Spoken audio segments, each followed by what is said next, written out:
যা পলিসি বার করছে ব্রিটিশরা তার নিন্দা করছে। অবশ্যই নিন্দনীয় ছিল, কারণ ব্রিটিশরা যা যা পলিসি এনেছে নিজেদের স্বার্থে এনেছে, একই না?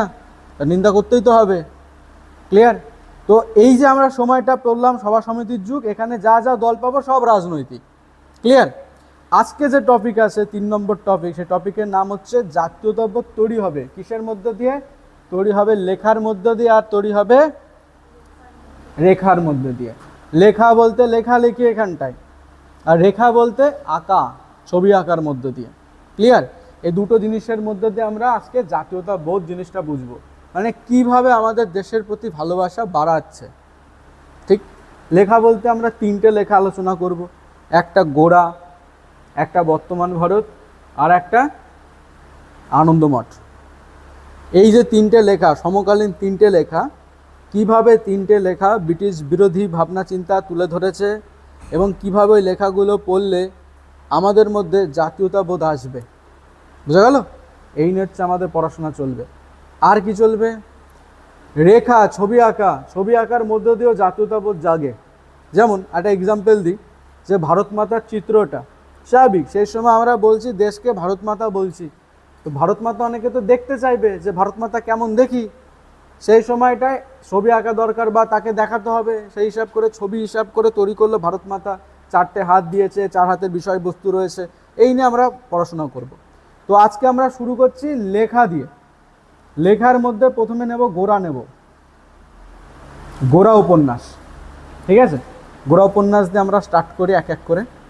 তারপরে আছে বর্তমান ভারত, বর্তমান ভারতের পর আমরা আনন্দমঠ সম্পর্কে জানব। মোটামুটি এই 3টে লেখার মধ্যে দিয়ে কিভাবে আমরা জাতীয়তাবোধ আসে সেগুলো পড়ব। সবাই শুনতে পাচ্ছিস? চল দেখ, এখানটায় গোরা নিয়েছে ঠিকই, কিন্তু কোথাও অর্থে না, গোরা পড়ে না জাতীয়তাবোধ কম, মানবিকতাবোধটা বেশি জাগে। গোরা উপন্যাসের বিষয়বস্তু ঠিক জাতীয়তাবোধ নিয়ে নয়, রবীন্দ্রনাথ ঠাকুর চেষ্টা করছে কোথাও একটা মানুষের মধ্যে মানবিকতাবোধটা জাগানোর। পুরো উপন্যাসটা পড়লে দেখতে পাবি তোরা। গোরা উপন্যাসটা প্রয়োজন ছিল, কারণ যে সময়টা রবীন্দ্রনাথ ঠাকুর গোরা উপন্যাস লিখেছে, সাগর ভাই তুই এক কাজ কর না, ওর পাশে চলে যা, তোর মুখ দেখা যাচ্ছে না। হ্যাঁ ব্যাস ঠিক আছে। এবার গোরা উপন্যাসটা যে সময় লেখা হচ্ছে তার প্রেক্ষাপটটাকে দেখতে হবে, কোন সময় লিখছে রবীন্দ্রনাথ ঠাকুর।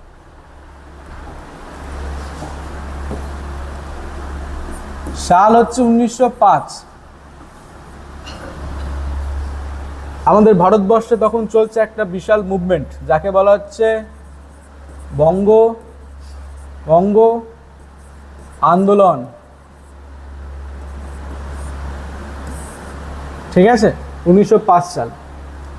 দেখ, অ্যাকচুয়ালি হয়েছিল কি, তখন লর্ড কার্জন হচ্ছে ভারতের গভর্নর।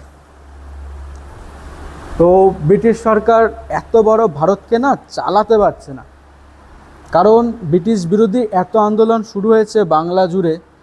তো ব্রিটিশ সরকার চেষ্টা করছে যেভাবে হোক এই আন্দোলন কমাতে হবে, নয় ব্রিটিশরা রাতে শান্তি করে ঘুমাতে পারছে না।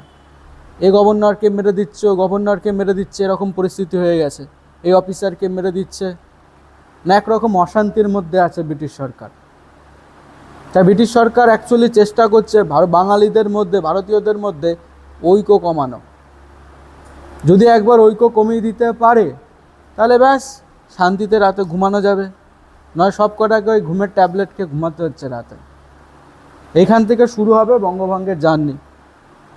তো এত বড় বাংলাকে ও ভাঙবে, কিন্তু যদি বলে এসে যে আমি বাঙালিদের ভয় পাচ্ছি, ব্যাপারটা খারাপ দেখাই তো, যে আমার বাঙালিদের ভয় পাচ্ছি বলে তাই হচ্ছে বাংলাকে ভাগ করে দিচ্ছি, 2টো ভাগে ভাগ করে দিচ্ছি।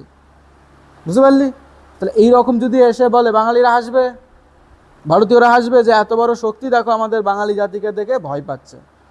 তাই ও কার্জন বা ব্রিটিশ গভর্নমেন্ট একটা কথা বলছে এত বড় বাংলা একটা গভর্নরের পক্ষে চালানো সম্ভব হচ্ছে না, তাই বাংলাকে 2টো ভাগ করে দিই, একটা গভর্নর দেখবে এক অংশ, আর একটা গভর্নর দেখবে আর একটা অংশ। বুঝতে পারছিস? এটা দেখাচ্ছে, এটা অজুহাত দিচ্ছে, কিন্তু আসলে বাংলা ভাঙার কারণ এটাই, বাঙালিদের মধ্যে এত ঐক্য চলে এসছে, ব্রিটিশ বিরোধী মুভমেন্ট এত সোচ্চার হয়ে গেছে, ভয় পাচ্ছে। ক্লিয়ার? তাহলে ভেতরে এক কারণ, বাইরে এক কারণ। ভেতরের কারণটা কি? যে বাঙালিরা মজবুত হয়ে গেছে, বাঙালিদের মধ্যে বিশাল ঐক্য দেখা গেছে। তো এটা তো বলবে বাইরে এসে, বলবে ব্রিটিশ গভর্নমেন্ট বাইরে এসে যে আমরা বাঙালিদের ভয় পাচ্ছি তাই বাংলাকে দুটো ভাগে ভাগ করে দেবো? কোন দিন বলবে? বলবে না। কিন্তু বাইরে এসে তো কিছু তো বলতে হবে। তুই একটা জায়গা ভাঙবি, একটা গোটা বাংলাকে ভাঙবি, কিছু তো অজুহাত, তোকে কিছু তো কারণ দেখাতে হবে। তখন অজুহাত দিল, অজুহাত একটাই, কি বলছে, এত বড় বাংলা চালানো সম্ভব হচ্ছে না, দুটো গভর্নর করে দেবো, একটা গভর্নর ওটা চালাবে, একটা গভর্নর এটা চালাবে। এবার শিক্ষিত বাঙালি আমরা দেখেছি 1857 পর থেকে এরকম মুভমেন্টে ঢুকে গেছে, ব্রিটিশদের বিরোধী আন্দোলনে ঢুকে গেছে, তারা লেখালেখি চলছে, তাদের বক্তব্যগুলো রাখছে, হ্যাঁ কি না? তাহলে এই যে ওদের এই অজুহাত, হয়তো সাধারণ মানুষ বুঝতে পারবে না, কিন্তু শিক্ষিত বাঙালি যারা তারা তো বুঝতে পারবে, হ্যাঁ কি না?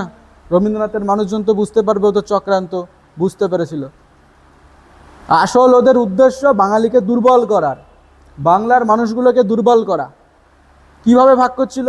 ধর এটা যদি গোটা একটা বাংলা হয়, এর দুটো ভাগ করবে, এক সাইডে হিন্দুর পরিমাণ বেশি, একটা সাইডে মুসলিম পরিমাণ বেশি, ঠিক ভাগটা এরকম করে করছে, ঠিক।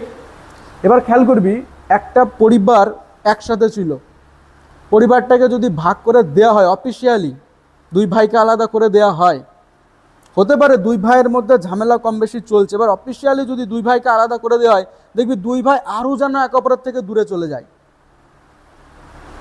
ফ্যামিলি দিয়ে বোঝ, একটা পরিবারে দুটো ভাই আছে, দুটো ভাইয়ের মধ্যে অশান্তি ঝামেলা লেগেই থাকে, মা বাবা সিদ্ধান্ত নিল দুই ভাইকে আলাদা করে দেবো, দিল আলাদা করে, দেখবি তারপর থেকে দুই ভাই আর এক অপরের সাথে কোনো কথাই বলছে না।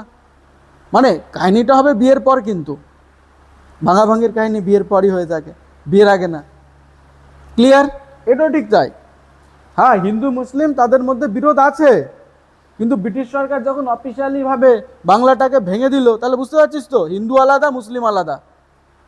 এবার আরও দুই ভাই একদম কড়াকড়িভাবে লড়াই করবে, এইদিকে হিন্দু মুসলিম লড়াই করবে, আর ওইদিকে ব্রিটিশরা ঘুমের ওষুধ না খেয়ে আরাম করে রাতে ঘুমাতে পারবে। বুঝতে পারলি সিস্টেমটা? এটা শুধু তখনকার সিস্টেম না, এখনকার সিস্টেমও তাই। দুটো জাতিকে লড়িয়ে দাও, হিন্দু মুসলমানকে লড়িয়ে দাও, ব্যাস গভর্নমেন্ট নিশ্চিন্ত। ক্লিয়ার? তো তখনও তাই, ব্রিটিশ সরকার হিন্দু মুসলমানকে লড়িয়ে দিচ্ছে কিভাবে? বাংলাকে দুটো অংশে ভাগ করে দিয়ে। কিন্তু ভাগ তখন হয়নি, খালি ওপর ওপর ঘোষণা করেছে। এটা আবার আসবে, আমরা ধীরে ধীরে আরও ডিটেলসে পড়বো, বাট গোড়া পড়বার আগে এই সিচুয়েশনটা বুঝতে হবে, কোন প্রেক্ষাপটে রবীন্দ্রনাথ ঠাকুর গোড়া লিখছেন। ক্লিয়ার? তাহলে বঙ্গভঙ্গর কনসেপ্ট বোঝা গেছে, বাংলাকে ভাগ করা। আচ্ছা, এবার বাংলাকে তো ভাগ করতে দেওয়া যাবে না, তাই একটা আন্দোলন শুরু হলো। আন্দোলনটার নাম হচ্ছে বঙ্গভঙ্গ আন্দোলন, মানে বঙ্গভঙ্গ বিরোধী আন্দোলন।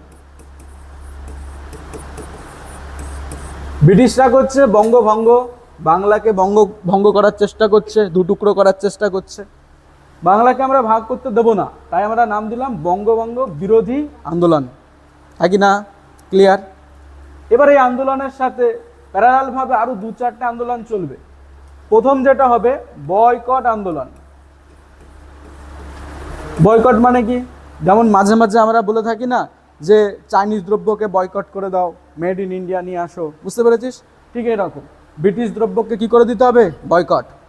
ব্রিটিশ দ্রব্য আর ব্যবহার করা যাবে না, সব কিছু, সাবান শ্যাম্পু থেকে টুথপেস্ট থেকে শুরু করে রান্নার সামগ্রী সব ক্যান্সেল, ব্রিটিশদের কিচ্ছু ব্যবহার করা যাবে না, এটা হচ্ছে বয়কট। এবার যদি সাবান শ্যাম্পু বয়কট করে দিস, কিছু তো মাথায় মাখবি, কিছু তো খেতে হবে, তাহলে যে প্রোডাক্টগুলো তৈরি হবে ওগুলো তৈরি করবে কারা? ভারতীয়রা। ওখান থেকে যে আন্দোলনটা শুরু হলো তাকে বলা হয় স্বদেশী আন্দোলন। ক্লিয়ার? তাহলে বয়কটকে কেন্দ্র করে কোন আন্দোলন? স্বদেশী। বয়কট আন্দোলনের প্রেক্ষাপট কি? বই বন্ধ করে দেয়, সব বই বন্ধ করে দেয়। বিদেশি দ্রব্যকে বয়কট করো। বিদেশি দ্রব্য বলতে এখানে ইংল্যান্ডের দ্রব্যকে বয়কট করে দাও, সব বয়কট করে দাও, ওষুধপত্র থেকে সব বয়কট করে দাও। তাহলে ওগুলো বয়কট করলে তো মানুষকে তো কিছু খেতে হবে, কিছু ওষুধ খেতে হবে, গায়ে কিছু মাখতে হবে, হ্যাঁ কি না? তার জন্য ভারতীয়রা আছে। তো এই সময় অনেক স্বদেশি কোম্পানি তৈরি হয়। আমরা প্রপার যখন বঙ্গভঙ্গ পড়বো তখন এগুলো ডিটেলসে আলোচনা করব, ডেটা নিয়ে নিয়ে। বলে এটুকু বোঝা গেছে সিচুয়েশনটা, ব্যাস। এই সময় খেয়াল কর, এখানে কিন্তু কোনো সাঁওতাল মুন্ডা এই টাইপের বিদ্রোহের মতো অস্ত্র নিয়ে কেউ আসছে না, এখানে অস্ত্র হচ্ছে একটাই অস্ত্র, সেই অস্ত্রটা হচ্ছে কলম। আর এই আন্দোলনের সৈন্য একজনা নয়, কারা বেশিরভাগ সৈন্য? শিক্ষিত সম্প্রদায়রা বেশিরভাগ সৈন্য। তার মধ্যে একজন সৈনিক হচ্ছে আমাদের রবীন্দ্রনাথ ঠাকুর। সেই সময় রবীন্দ্রনাথ ঠাকুর কলম ধরলেন তো কলম। হ্যাঁ, কিরম কলম মনে আছে তো? আমরা পড়েছিলাম হারিয়ে যাওয়া কালি কলম, পড়েছিলাম না? ওরকম কলম, অগ্নি জেল না। তো কলম ধরলেন, কলম ধরার পর লেখা স্টার্ট করলেন একটা উপন্যাসটার নাম হলো গোরা। গোরার জন্ম এখান থেকে। এবার আসি গোরা উপন্যাসের ব্যাখ্যাতে। গোরা উপন্যাসে নামকরণ হয়েছে গোরা, অ্যাকচুয়ালি একটা চরিত্র আছে, যে চরিত্রের নামই হচ্ছে গোরা। ভালোভাবে বলতে গেলে ওর নাম হচ্ছে গৌরমোহন। ক্লিয়ার? ভালো নাম বলতে গেলে ওর নাম কি আছে? গৌরমোহন আছে। ক্লিয়ার সবার?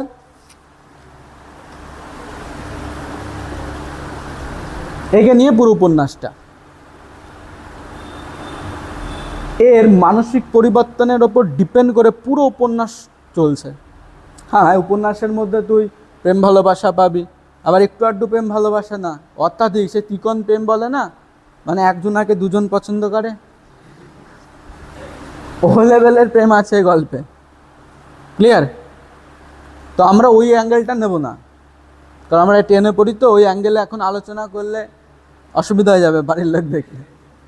মোটামুটি গোরা যদি এটা কলেজ পার করে দিত, তো আমরা ওই অ্যাঙ্গেলটাকে নিয়ে একটা বেলা কাটিয়ে দিতে পারতাম। তো আমাদের অ্যাঙ্গেল যেটা হবে, সে অ্যাঙ্গেলটা হবে এই গৌরমোহনের মধ্যে জাতীয়তা বোধ, তারপর মানবিকতা বোধ, এ দুটো কিভাবে একটা গেল আর কিভাবে কোনটা এলো, এগুলো দেখব। বোঝা গেল? তাহলে ওই অ্যাঙ্গেল ক্যান্সেল। এবার এই অ্যাঙ্গেলে দেখো, গৌরমোহন জন্মেছিল একটা আইরিশ পরিবারে। আইরিশ বলতে আয়ারল্যান্ডের স্বামী স্ত্রী। তারা 1857 যুদ্ধের সময় ভারতবর্ষে এসেছিল, সার্ভিস করতো। গৌরমোহনের বাবা, গোরার বাবা। তো ওখানে তার মা বাবা দুজনায় মারা যায়, মানে ও হবার পর আর কি। এবার ওকে পালন করতো যে আনন্দময়ী নামে একজন মহিলা, এবং তার স্বামীর নাম ছিল কৃষ্ণদয়াল। কি নাম? হ্যাঁ, মায়ের নাম কি? আনন্দময়ী, বাবার নাম কৃষ্ণদয়াল। এটা কি ওর সেই জন্মদাত্রী মা বাবা? না, সেই শকুন্তলার মতো পালক পিতা পালক মাতা। ক্লিয়ার? এরও তাই। তাহলে আনন্দময়ী আর কৃষ্ণদয়ালের কাছে মানুষ হয়েছে কে? গোরা। কিন্তু গোরাকে কখনো এইসব কথা বলেনি। গোরা ছোট থেকেই জানে আসছে যে আমার মা আনন্দময়ী, আমার বাবা কৃষ্ণদয়াল। ও জানেই না যে ওর কাহিনী আসলে কি। ক্লিয়ার? এবার গোরা কেমন দেখতে ছিল?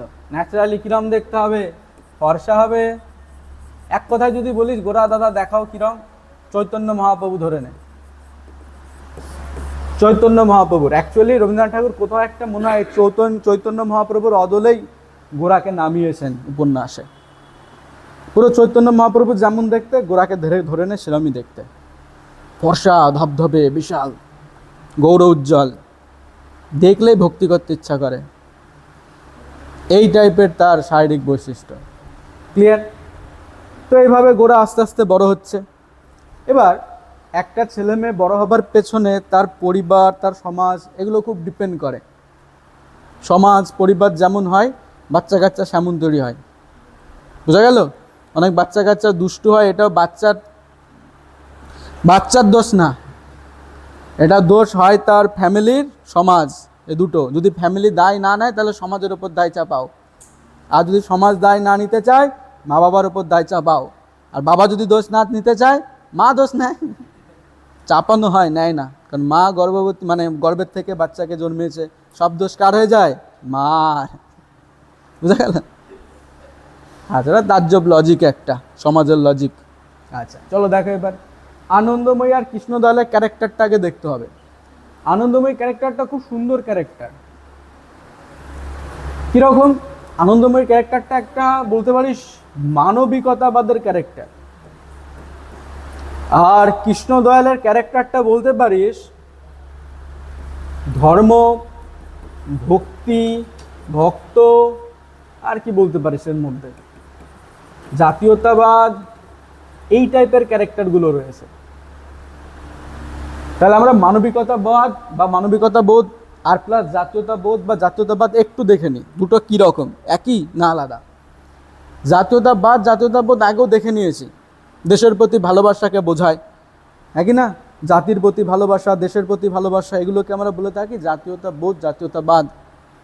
আমি যে এক্সাম্পলটা দিয়ে থাকি, জাতীয়তাবোধ, জাতীয়তাবাদে তুই হয়তো বলছিস যে আমি আমার দেশকে ভালোবাসি, অটোমেটিক তুই আর একটা দেশকে নিচু দেখাচ্ছিস।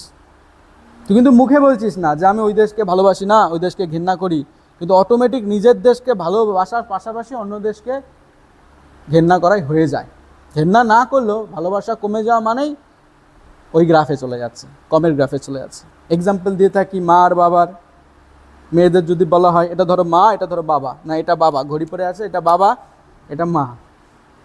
যদি বলা হয় যে তুমি কাকে বেশি ভালোবাসো, মাকে না বাবাকে, মেয়েরা ন্যাচারালি বাবা বলে থাকে, ধরলো বাবাকে, কিন্তু ও একবারে বললো না যে মাকে ভালোবাসি না, কিন্তু অটোমেটিক দেখ গ্রাফটা পরিবর্তন হয়ে গেল। আবার যদি বলা হয় কাকে বেশি ভালোবাসো, বলো বাবাকে, যত তুই বাবাকে ভালোবাসবি তত মা আর বাবার মধ্যে গ্রাফটা কি হচ্ছে, দূরে চলে যাচ্ছে না? কিন্তু একবারও তুই মুখে বলছিস না, বলছিস যে তুই মাকে খারাপ ভালোবাসিস না বেরম কিছু। এবার ছেলেদের ক্ষেত্রে আসি, ছেলেদের ক্ষেত্রে যদি বলা হয় মাকে না বাবাকে, তা ছেলেরা কি বলবি, মাকে, ম্যাক্সিমাম ক্ষেত্রে তাই। কাকে ভালোবাসিস, মাকে, একবারও কিন্তু বলছিস না যে বাবাকে ভালোবাসি না, কিন্তু অটোমেটিকভাবে বাবা আর মায়ের গ্রাফটা দূরে চলে যাচ্ছে না? জাতীয়তাবোধ ঠিক সেমনটাই। তুই যত বলবি আমি আমার দেশকে ভালোবাসি, যে যার দেশকে যত বেশি ভালোবাসবে অপর দেশকে তত বেশি সে নিচে রাখবে। আর এই জাতীয়তাবোধ যেমন দেশ গড়ে সেমন দেশকে ভাঙে। যেমন এক্সাম্পল, ভারত স্বাধীন হয়েছে জাতীয়তাবোধের কারণে, আবার এই ভারতবর্ষ ভেঙে দুটো টুকরো হয়েছে জাতীয়তাবোধের কারণে, আবার পাকিস্তান দুটো টুকরো হয়েছে জাতীয়তাবোধের কারণে। বোঝা গেছে? জাতীয়তাবোধ সাংঘাতিক জিনিস, ও নিয়ে আলোচনার পর আলোচনা করা যায়। এ নিয়ে অনেক রাষ্ট্রবিজ্ঞানীদের অনেক ভাবনা আছে, অনেক বলা কওয়া আছে, অনেক লেখা আছে, তথ্য আছে। অদ্ভুত যাবো না, আমরা গোড়াতেই থাকবো। জাতীয়তাবোধ ক্লিয়ার সবার? মানবিকতাবোধ দেখ, মানবিকতাবোধের মধ্যে কোনো না ভারত, পাকিস্তান, চীন কোনো কিছু আসবে না। শুধু এটা দেখা হবে সে মানুষ, মানুষ, আমি মানুষ, সেও মানুষ, ব্যাস। এর বাইরে আর কিচ্ছু আসবে না, না জাতি আসবে, না ধর্ম আসবে, না বর্ণ আসবে, কিচ্ছু আসবে না। হাতে পায়ে মানুষ, আমি তুমি, ব্যাস। বড়জোর এই ভাবনাটা আনা যেতে পারে, ভালো মন্দ, মন্দ মানুষ ভালো মানুষ, ব্যাস এইটুকু। মানবিকতাবাদ বোঝা গেছে, মানবিকতাবাদ ব্যাপারটা। তাহলে মানবিকতাবাদ জাতীয়তাবাদের মধ্যে ডিফারেন্স এই জায়গায়, জাতীয়তাবাদে কোনো রকম বাউন্ডারি থাকে, জাতীয়তাবাদে বাউন্ডারি আছে। দেখ না, বাউন্ডারি আছে তো, আমি তুই ভারতীয়, বাউন্ডারি আছে, ভারত একটা। যে পাকিস্তান তার বাউন্ডারি ওটা, তার জাতীয়তাবাদ ওইটুকুর মধ্যে, হ্যাঁ কি না? কিন্তু মানবিকতাবাদের কোনো বাউন্ডারি হয় না, কারণ আমার দেশের এও মানুষ, পাকিস্তানের সেও মানুষ, বাংলাদেশের সেও মানুষ, চীন বলো, শ্রীলঙ্কা বলো, আমেরিকা বলো, সব দেশের সবাই হচ্ছে মানুষ। তো এই কনসেপ্ট হচ্ছে মানবিকতাবাদ, আর এই কনসেপ্ট হচ্ছে জাতীয়তাবাদ। বলো ক্লিয়ার সবার? কি হয় দেখ, এবার বোঝা গেছে আনন্দময়ীর ক্যারেক্টারটা কীরকম আর আমাদের কৃষ্ণদয়ালের ক্যারেক্টার? ক্লিয়ার সবার? ব্যাস, এবার দেখো গোরা যত বড় হয়েছে আস্তে আস্তে না, গোরা অনেকটা ওর বাবার ক্যারেক্টারটা পেয়েছে। মানে দুটো ক্যারেক্টারই পেয়েছে রে, মা বাবার। এখানে জিন আসবে না, সরি, জিন তো এই দুজন আর জিন, যাই হোক। তো কথা হলো মা বাবার দুজনারই ক্যারেক্টার পাচ্ছে, ছোট থেকে বড় হচ্ছে স্বাভাবিক। মানে অ্যাকচুয়ালি তুই ধর হিন্দু ঘরে জন্ম হয়েছিস, অসুবিধা নেই, তোর মা নিয়ে আসছিল তোকে হাসপাতাল থেকে, ভ্যানিটি ব্যাগ থেকে তুই পড়ে গেছিস, কোনো একটা মুসলমান পরিবার তোকে কুড়িয়ে নিয়ে বড় করেছে, ও দেখবি তারপরে তুই মিয়াই করবি, বড় হয়ে তুই মিয়াই করবি, আল্লাহ আল্লাহই করবি, হ্যাঁ কি না? কারণ তুই লালন পালন হয়েছিস একটা সামাজিক পরিপ্রেক্ষিতে, সেটা কি মুসলিম তারা। এটাই রে, আমরা ছোট থেকে যেখানে বড় হচ্ছি, সমাজ আমাকে যেমন দেখাচ্ছে আমি তুমি সেমনটাই তৈরি হচ্ছি। তো এখানেও তাই, গোরা বড় হচ্ছে আনন্দময়ীকে দেখছে আর কৃষ্ণদয়ালকে দেখছে, দুটো চরিত্রই গোরার মধ্যে যাচ্ছে, কিন্তু প্লাস সামাজিক একটা পরিকাঠামো গোড়ার মধ্যে যাচ্ছে, কিন্তু গোড়ার মধ্যে মানবিকতাবাদের থেকে জাতীয়তাবাদটা বেশি ঢুকেছে, ধর্ম ভক্তি এগুলো বেশি ঢুকেছে, হিন্দুত্ববাদ বেশি ঢুকেছে, বুঝলি? এখানে বিজেপি আনবি না আবার কেউ, দেখ তারপর না বলা যায় না, হিন্দু বললে অনেকে বিজেপি ভাবিস এখানে, আর মুসলমান বললে টিএমসি ভাবিস, খবরদার রাজনীতি ঢুকাবি না। চা দেখ এবার, তো গোরা ছোট থেকেই বাবার ক্যারেক্টারটা বেশি নিয়েছে, মানে বাবার থিঙ্কিংটার উপর বেশি চলেছে, হিন্দুত্ববাদ ভক্তি ধর্ম এগুলোর উপর, জাতি এগুলো বেশি দেখেছে। ক্লিয়ার?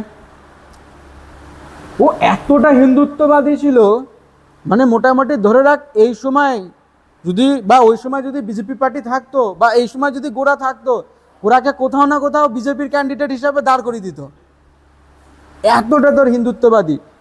বা হতে পারে 4 তারিখের রেজাল্টের উপর ডিপেন্ড করে যদি বিজেপি ক্ষমতায় আসে, গোরাকে মুখ্যমন্ত্রী বানিয়ে দিত, ওর মধ্যে এতটা হিন্দুত্ববাদী ছিল, ও এতটা হিন্দুত্ব কালচারকে ভালোবাসে গোরা।